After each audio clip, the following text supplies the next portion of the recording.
So why are you interested in reception history and not just in the Hebrew text? Yeah. My undergraduate studies was actually very much looking at the world behind the text, if you like, historical critical things such as the language and the date, the provenance, the authorship and so on. And I enjoyed that. That was great, good discipline. But one of the other things I did as an undergraduate was actually modern theology. I looked at a lot of modern theologians, and my last year I did no Old Testament at all. I did mainly what we call today systematic theology. And one of the things was looking at an argument by somebody called Wolfhard Pannenberg about the Old Testament being history of transmission of traditions, history and revelation being two very difficult concepts that he was trying to handle. So I then decided that I would do an MA, part-time MA, on the history of traditions within the Hebrew Bible as a whole. It was still looking at the text itself and the process of it being made and how it was made up of traditions rather than one person, one place, one time, and it made me go beyond just the textual analysis per se.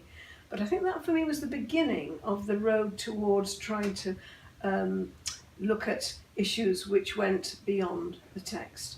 And I think if you couple that with the fact that naturally, instinctively, I'm very interested in things like music and poetry and art, that it became clearer that actually a way of looking even further beyond the makeup of the text to influences upon the text in its later reception and interpretation will be a very useful way to go. So it's been a very gradual process. And so why the Psalms then within that? Yeah, well, I think partly when I came to Oxford, I'd done an MA in the history of transmission of traditions, and my supervisor was Ernest Nicholson, and he and I worked out that probably it would be better for me to focus just on the Psalms for a doctoral point of view.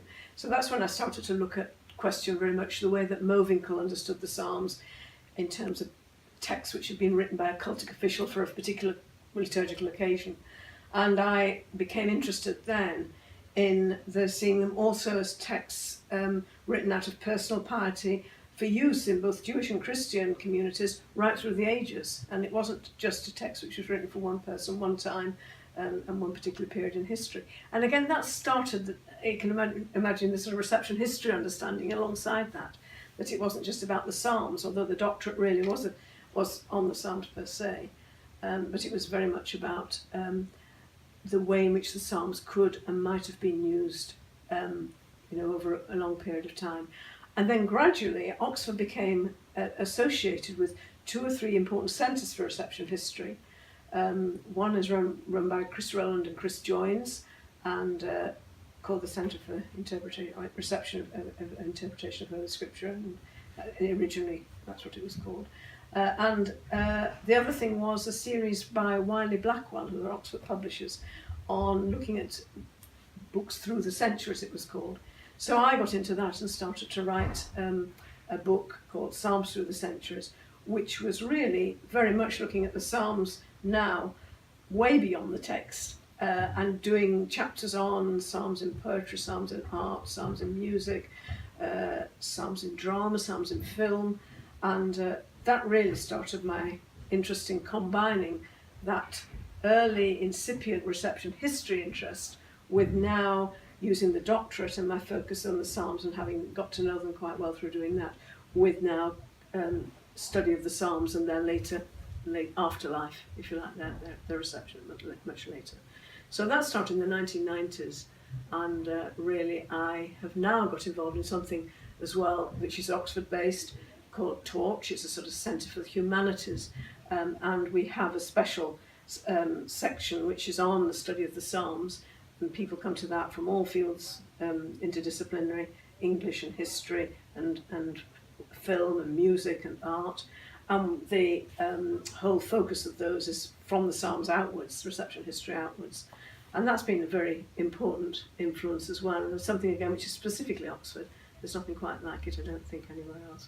So reception history, psalmody have come together in my life, if you like, but have also been part of the wider academic field that's beginning to happen in Oxford through the Bible, through the historical the Reception History series, and through this Centre for Reception, which takes place at Trinity College, and every term, at least 4 meetings a term happen. And what would you say to somebody who was considering studying here? Well, obviously the first and most general things is jolly hard work, and you've got to be prepared to abandon your dream and be prepared to sort of get down to the nitty-gritty of working in a first-class university. I think another thing I'd say is there's a wide range of opportunities here to study theology. When it comes to Hebrew Bible, Old Testament, I'd say that there are a number of different ways in which, again, those of us who teach it from a specialist point of view can offer graduate supervision. I'm thinking of my colleague Katie Southwood, who would offer all sorts of anthropological, sociological and feminist ways of looking at it.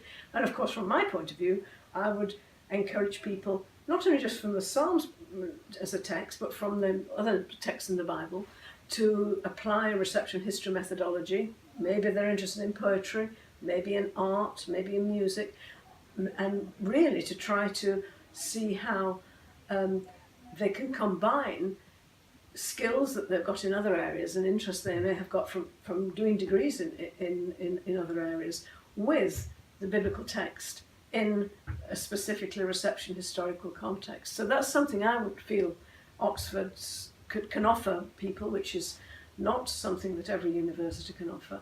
And certainly a way in which the Hebrew Bible, Old Testament, can actually be made applicable beyond its ancient context. But having said that, I believe very much that you start with the ancient context. You start with the world behind, you go slowly forwards, as I've tried to do in my own trajectory, the world of, moving slowly beyond and the traditions that have made up the text, and then the world way beyond, using different modes of reception, like poetry and art and so on. So I think I'd say, if you are interested, the first thing to do is obviously to perhaps write to a particular person you've seen on the website, who you think whose interests may coincide with yours. Tell them what you've got, and then they will probably direct you to the Graduate Studies Office in terms of actually the physical application. But it's certainly worth just exploring if this is the sort of thing that you're interested in, and going further. I've certainly engaged in supervising people who've been working on music. I can think of an extremely good piece on Psalm 51, and a psalm of great confession of sin. Allegro Miserere was one of the pieces she used, as well as 2 or 3 other composers. And that was a really interesting theological and musical survey. I've supervised somebody else who's done a lot of work on the Garden of Eden and Figure of Eve. And again, that's not the Psalms, but she's looked at the reception history through Gnosticism, through a lot of 16th century, 17th century Christian women writers, and many things from up to today as well. So reception history is not just about the Psalms, it's beyond that. But I certainly think there's scope in Oxford for people being able to come and use skills they already have and apply those to the history of the text itself and the Hebrew Bible, and to take it further. I think providing they've got a few ideas, then I think supervisors can actually guide and help them with what might be possible. Thank you very much.